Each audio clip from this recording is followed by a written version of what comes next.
vamos contar mais uma das histórias maravilhosas sobre a perfeição da sabedoria, do venerável Nagarjuna. E a história de hoje é sobre a perfeição da concentração. Na vez passada em que contamos a história sobre a perfeição da concentração, falamos sobre o príncipe que havia comido uma fruta exótica que a mãe pássaro trouxe da floresta para os passarinhos. Devido ao grande apego do príncipe pelo sabor e fragrância da fruta, o jardineiro do palácio teve que roubar diariamente a fruta da mamãe pássaro. Isso fez com que ela ficasse com raiva e deliberadamente levasse uma fruta envenenada. No fim, o príncipe foi envenenado e morreu.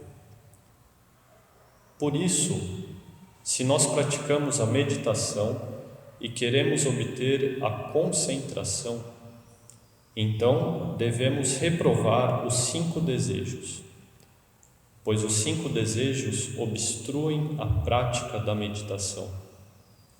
Então, não devemos nos apegar aos 5 desejos, devemos nos afastar dos 5 desejos e desistir dos 5 desejos. E hoje falaremos sobre os 3 tipos de dhyana, absorção meditativa. A primeira história de hoje se chama A Vida Passada do Buda como Shankacharya, o Meditador. Preâmbulo de Nagarjuna. Além disso, os não-budistas, os discípulos Shravaka e os bodhisattvas, todos alcançam a absorção de dhyana, absorção meditativa. No entanto, existem 3 tipos de calamidades no dhyana dos não-budistas. Em alguns casos, eles estão apegados ao deleite do dhyana. Eles se apegam à sensação da absorção meditativa. Em alguns casos, eles têm visões errôneas. E, em alguns casos, o terceiro tipo de calamidade, são afligidos por arrogância e orgulho. Dentro do dhyana dos discípulos Shravaka, o amor benevolente e a compaixão são escassos. Eles não empregam sabedoria afiada para penetrar no verdadeiro caráter dos fenômenos. Eles beneficiam exclusivamente a si mesmos e cortam a semente dos Budas. O dhyana do Bodhisattva está livre de tais questões, pois desejam acumular o Dharma de todos os Budas. Mesmo no meio dos dhyanas, eles não esquecem os seres e mantêm constantemente o pensamento de amor benevolente, até mesmo para os menores insetos. A história de hoje, a vida passada do Buda como Shankacharya, ou meditador. Isso é ilustrado pelo Buda Shakyamuni, que, em uma vida anterior, era o rishi de cabelo de concha, de nome Shankacharya, que constantemente cultivava o 4º dhyana. Ele estava meditando e sua respiração foi interrompida. Ele estava sentado, ereto e imóvel sob uma árvore. Havia alcançado o 4º dhyana naquele momento. Um pássaro o viu assim, completamente imóvel, e tomou-o por uma árvore. Então pôs seus ovos em seu cabelo. O Bodhisattva saiu de dhyana, a absorção meditativa, e percebeu que havia ovos de pássaro colocados em sua cabeça. Ele então pensou consigo mesmo: Se eu me levantar e me mover, a mamãe pássaro certamente não voltará. Se a mãe pássaro não retornar, os ovos dos pássaros certamente se decomporão. Eles não irão chocar e nem nascer. Ele então voltou para Dhyana novamente e permaneceu lá até que os jovens pássaros voassem. Então, somente então, ele se levantou de seu local de meditação. Então, mesmo que o praticante estivesse na absorção meditativa, ele não esqueceu a compaixão pelos pássaros que estavam em seus cabelos e seguiu praticando a meditação e a compaixão pelos seres. A segunda história de hoje se chama A Queda de Udraka, o Meditador. Preâmbulo de Nagarjuna. A contemplação do Bodhisattva. Além disso, como o Bodhisattva contempla todos os fenômenos, sejam eles fenômenos associados à dispersão mental ou sejam fenômenos associados às concentrações. Em todos os casos, ele percebe que esses fenômenos são de caráter não dual.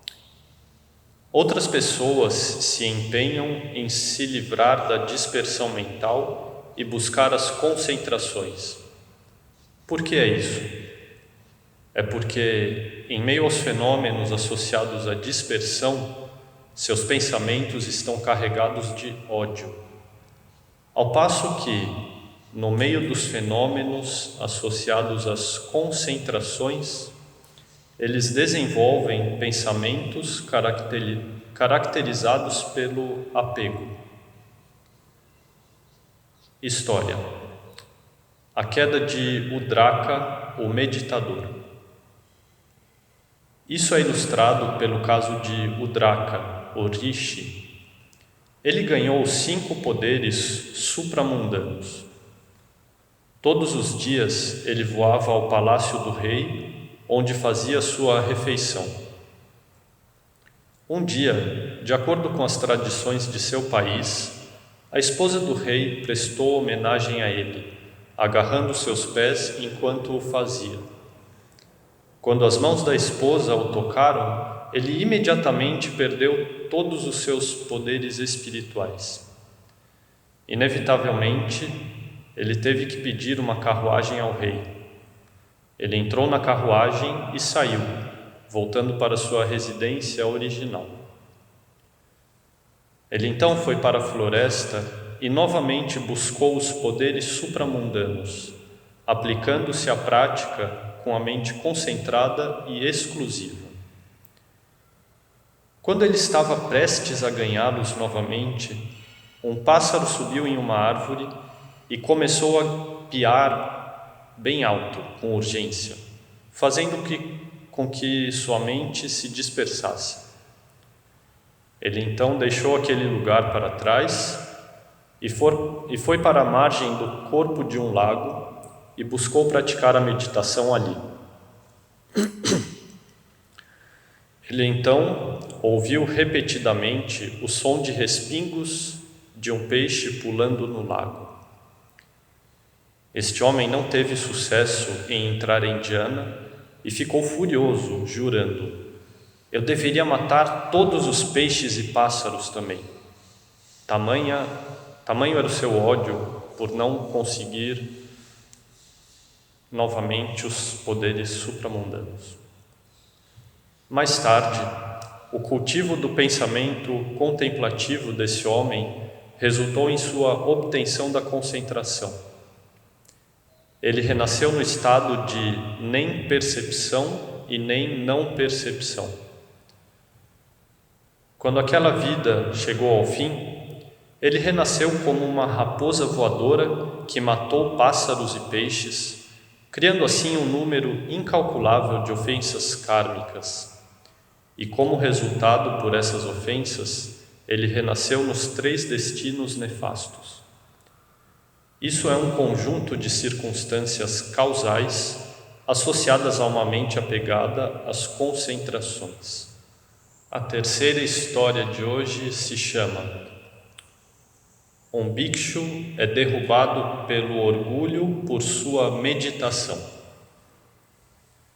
Entre os discípulos do Buda, havia também um Bhikshu que obteve o quarto dhyana, absorção meditativa, e desenvolveu tal arrogância extrema que presumiu que havia realizado o quarto fruto dos Arahants, ou seja, ele presumiu que já havia atingido a liberação. Quando ele obteve o primeiro dhyana, ele pensou que era o estágio do Srotapana, o primeiro fruto da liberação. Quando obteve o segundo dhyana, ele pensou que era o segundo estágio, o estágio de Sakradagami. Quando obteve o terceiro dhyana, ele pensou que era o estágio de Anagami, terceiro fruto. E quando obteve o quarto dhyana, a absorção meditativa, ele pensou que havia realizado o estágio de Arahant, a liberação. Com base nisso, ele parou de se aplicar e não procurou avançar mais, pois acreditava que já atingira a liberação. Quando sua vida estava para chegar ao fim, ele viu os sinais da chegada do agregado intermediário, trazendo o renascimento nos céus do quarto dhyana, na esfera da forma. Ele reagiu a isso com uma visão errônea, pensando assim: não existe tal coisa como nirvana. Eu vou renascer novamente. O Buda me enganou.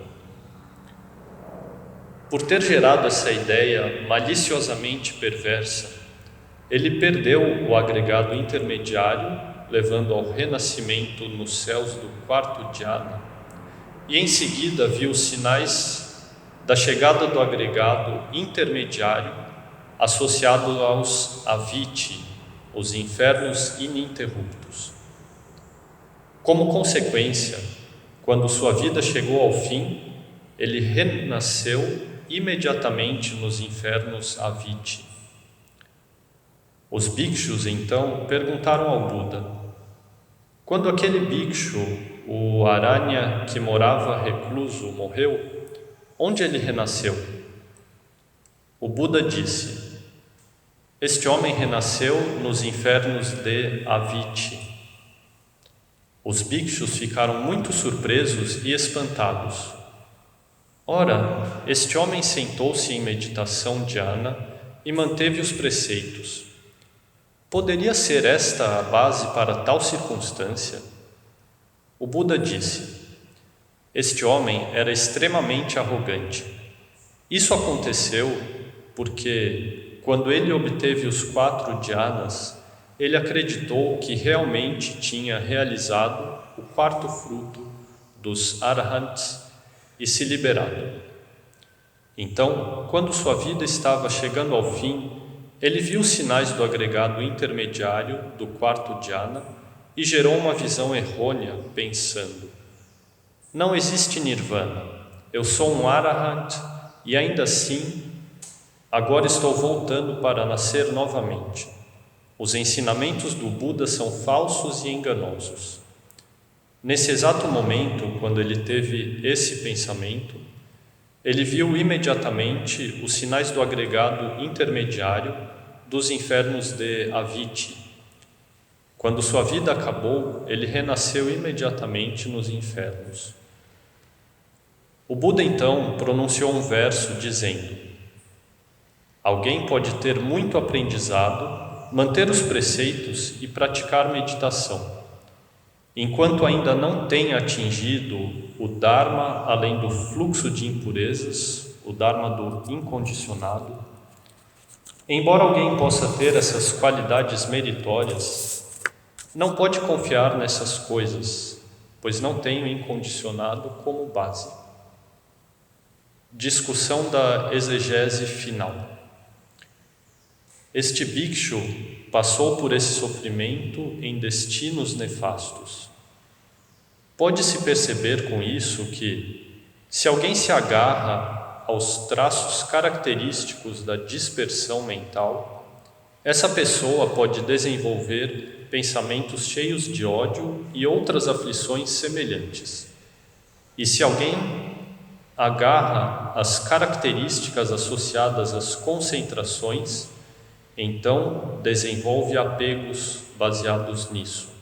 No caso dos bodhisattvas, o bodhisattva não se aferra às características associadas à dispersão mental e nem se aferra às características associadas às concentrações. Ele não se apega a nenhuma das duas. Isso ocorre porque as características de dispersão e concentração são singulares em caráter. É esta realização que se qualifica como concordante como paramita da concentração. Tal como as características do primeiro dhyana, que são afastar dos desejos sensoriais, remover os 5 obstáculos e unificar a mente em um só lugar. Se o Bodhisattva de disposição afiada contempla com a sabedoria, saberá que todas as características dos fenômenos são sunya. Então, ele não se aferra nem aos 5 obstáculos, nem às características da concentração. Tais são as causas e condições. O surgimento do desejo cobiçoso não é obtível. Se o fenômeno não surge, então tal fenômeno não cessa. Devido ao não surgimento e à não cessação, não há concentração nem dispersão. Do mesmo modo, se contempla que o obstáculo da cobiça e a contemplação são um só. Da mesma maneira, os outros 4 obstáculos são iguais. Conclusão. A concentração é uma prática necessária nos 3 treinamentos superiores: treinamentos da disciplina, concentração e sabedoria. E também é um dos paramitas mais importantes. Mas quando praticamos a concentração, devemos prestar atenção às 3 calamidades que os não-budistas cometem. Primeiro, o apego ao deleite do dhyana. Segundo, as visões errôneas. E terceiro, a arrogância e orgulho. Devemos praticar como os bodhisattvas, não nos aferrando nem às características da dispersão ou da concentração, pois assim é realmente praticar o paramita da concentração. Namo Pho